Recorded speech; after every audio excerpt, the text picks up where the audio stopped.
Bismillahirrahmanirrahim. Assalamualaikum warahmatullahi wabarakatuh. Waalaikumsalam warahmatullahi wabarakatuh. Pemirsa YouTube dimanapun berada, kita jumpa lagi di sini di Ustadz Danu Official Channel bersama saya Tung, dan telah hadir bersama kita di sini Pak Ustadz Danu. Assalamualaikum Pak Ustadz. Waalaikumsalam warahmatullahi wabarakatuh. Sehat selalu Pak Ustadz. Alhamdulillah.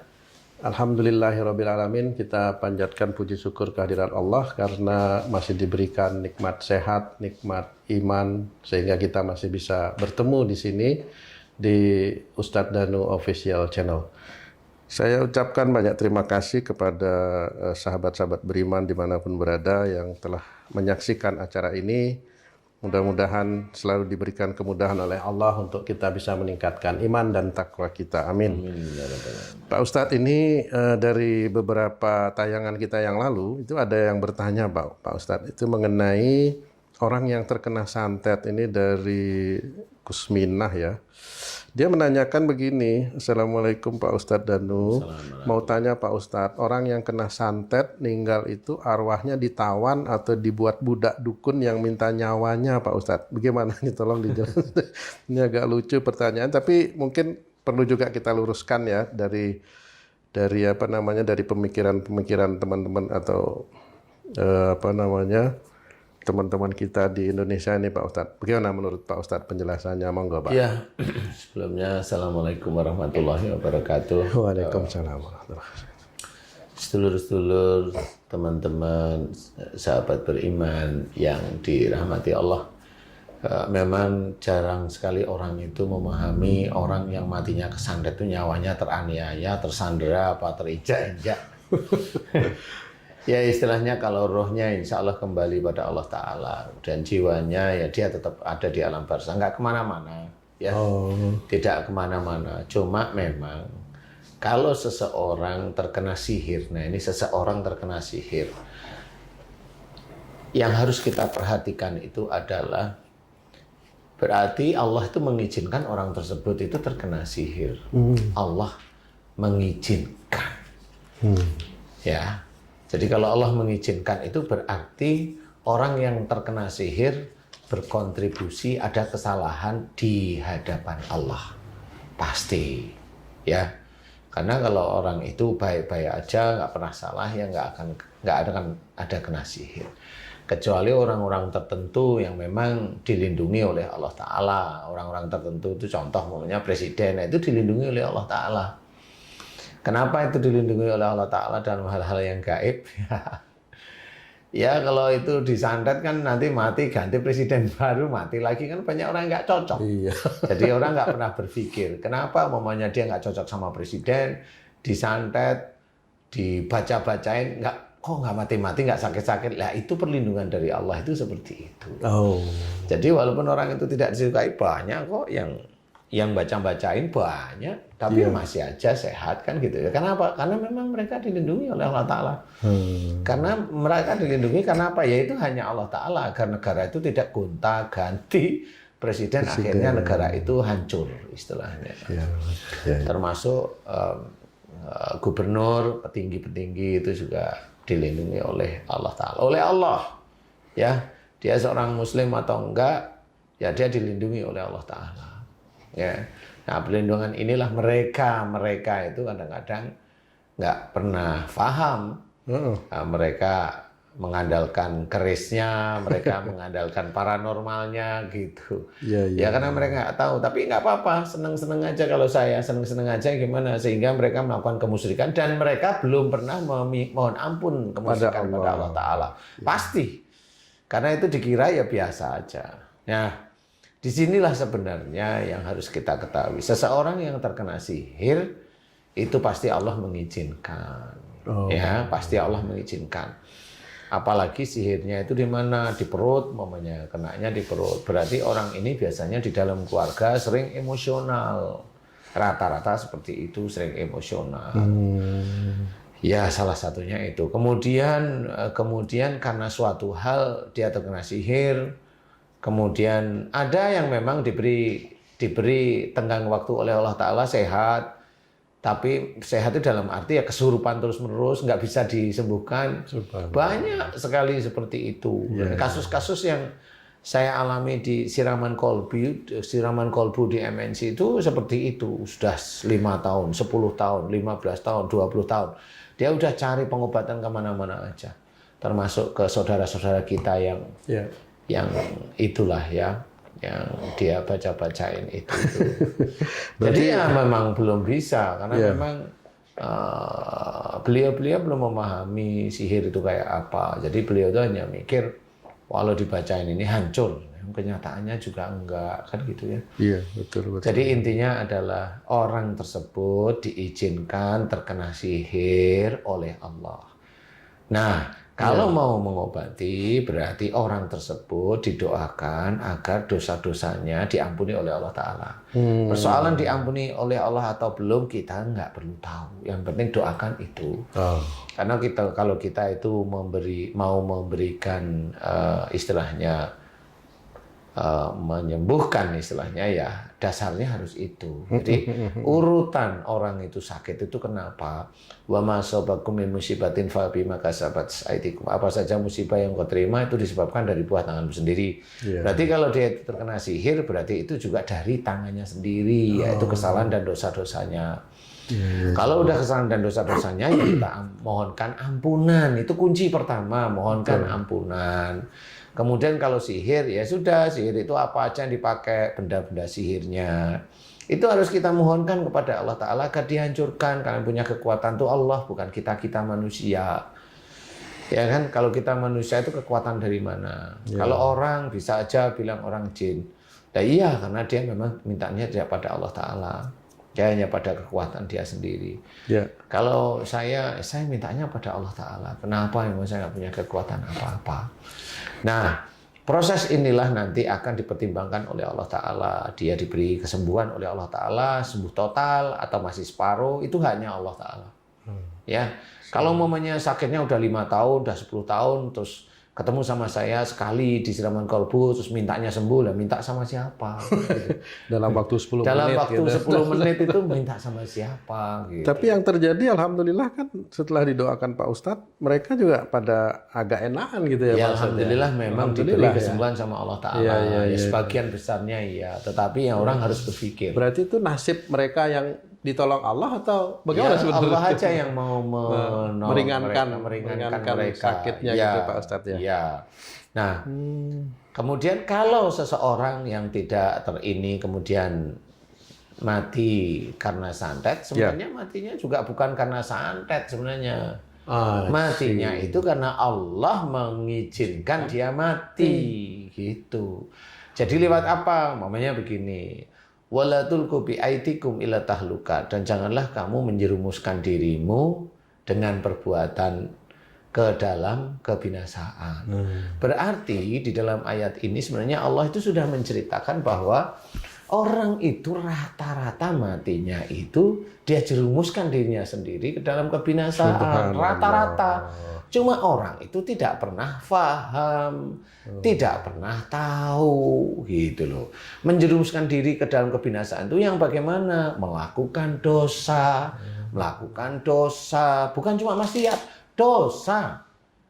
Kalau maksiat jelas berjudi, umpamanya, kemudian berzina, umpamanya, apalagi maksiat itu, ya macam-macam, mabuk, umpamanya. Bukan cuma itu, dosa itu apa? Marah, maki orang itu dosa, merendahkan orang lain itu dosa, tidak peduli sama orang tua itu dosa, berani sama orang tua dosa, fitnah pada orang lain itu dosa. Nah, disinilah sebenarnya mereka tidak tahu bahwa mereka itu mengumpulkan dosa-dosa itu, yang nantinya dia seorang muslim atau tidak muslim, dia itu tahu atau tidak, dia sebenarnya sudah menggeluncirkan dirinya sendiri itu ke dalam kebinasaannya.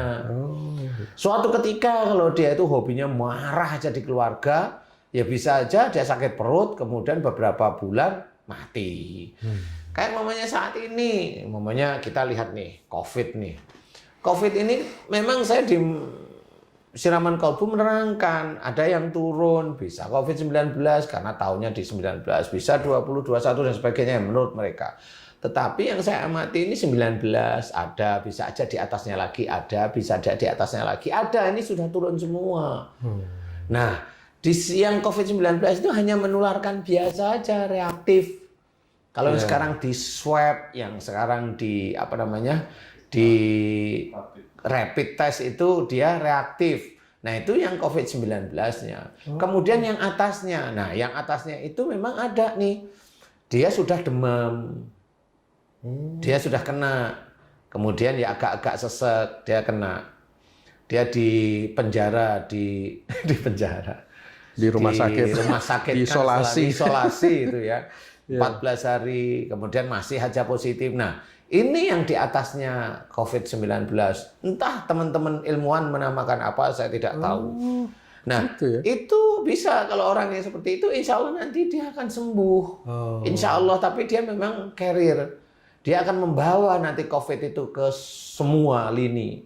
Berarti menurut pandangan Pak Ustadz itu beda-beda virusnya itu, Pak Ustadz? Beda virusnya, gitu. insya Allah beda, karena virusnya beda-beda. Nah, yang terakhir ini yang saya kemarin, sebenarnya saya udah cerita di Siraman Kolbu itu. Subhanallah. Atau kalau enggak itu saya di YouTube saya cerita bahwa yang ketiga ini, COVID ini turun, itu kena langsung demam, sesak, sakit perut, nggak ada 3 hari mati, atau 3 hari mati, atau 4 hari mati. Nah, itu yang saya ceritakan, inilah yang jenis COVID yang membunuh, yang dia bermutasi. Jaggernya COVID itu kira-kira. Ya, kira-kira seperti itu. Nah, ini memang nggak bisa. Jadi istilahnya COVID diajak perang itu mau perang sama siapa? Yang menurunkan COVID itu Allah Ta'ala. Kalau seorang mengajak perang COVID berarti dia mengajak perang Allah. Kalau itu seorang Muslim, kok kayak dia itu nggak ngerti sama Allah sih? Subhanallah. Nah harusnya kalau dia seorang Muslim, satu boleh dia itu pakai masker, boleh, cuci tangan, hand sanitizer, boleh, salah, boleh. Semuanya tempat umum dan ini ngikutin peraturan pemerintah, boleh. Kalau saya nggak akan menolak, boleh. Karena saya di tempat umum juga sama, saya pakai masker dan sebagainya. Tapi jangan diajak perang COVID ini, mohonlah kepada Allah Ta'ala. Karena yang akan menarik COVID itu Allah. Bukan manusia yang merasa dirinya hebat, enggak. Manusia itu hanya sebatas ikhtiar. Subhanallah. Sama seperti seseorang mencari rizki. Orang itu banyak yang ingin jadi presiden, tapi kan yang jadi satu. Nah, iya betul. Kan betul. Ya. Banyak orang yang ingin jadi jenderal, ya banyak juga yang enggak. Banyak sekali orang yang jadi pengusaha, banyak lagi yang enggak, kan gitu. Ya, betul. Jadi itu yang mengizinkan siapa? Yang mengizinkan Allah. Nah, COVID itu yang menurunkan siapa? Allah sebenarnya. Makanya di sini sama. Orang yang saya cerita, orang yang terkena COVID rata-rata satu orangnya emosional, yang kedua sombong. Sombong Pak Ustadz. Sombong rata-rata. Dalam hal apa kira-kira Pak Ustadz yang berhubungan ini dengan COVID? Kalau emosional jelas ya takut yang berlebihan juga ya. Kemudian emosional itu marah yang berlebihan, marah yang disimpan. Itu aja yang saya amati. Ada kok sebenarnya beberapa teman-teman kita itu yang reaktif. Dia reaktif ada yang terkena dia harus isolasi diri 14 hari. Ada rata-rata saya amati memang orangnya itu emosional. Nah emosional memang. Nah disitulah kena. Nah orang-orang sombong sama. Orang-orang sombong itu ya merasa dirinya mampu, merasa dia bisa, merasa dia jadi pejabat, merasa dia jadi orang hebat. Nah orang-orang itu yang kena ya orang-orang yang level-level pejabat itu pada kena. Nah karena mereka ya memang itu yang dikerjain rata-rata. Nah disinilah kita harus pahami. Kenapa? Karena mereka itu rata-rata nggak ingat sama Allah Ta'ala. Ingatnya cuma sholat. Ya alhamdulillah kalau dia sholat. Tetapi kalau setelah sholat lupa lagi. Dia itu rasa bahwa apa yang dikerjakan benar. Apa yang dikerjakan itu orang harus nurut.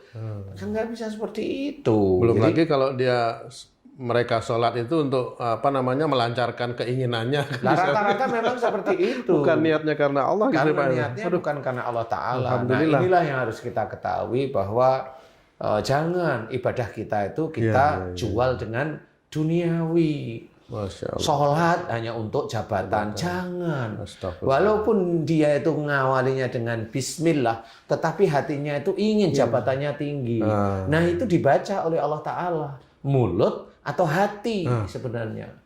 Nah itulah yang jarang sekali. Makanya kita harus pahami orang-orang yang meninggal karena sihir, karena COVID, itu haknya Allah Ta'ala. Haknya Allah. Masa nanti kalau orang meninggal karena santet, sukmanya tawan sama dukun santet. Jadi Kali ya, tapi nanti ya. Itu ya, kemudian Pak orang Ustadz, yang meninggal karena COVID, dia akan jadi antek-anteknya COVID, ya kan? Nggak seperti itu. Betul itu. Masya Allah, betul.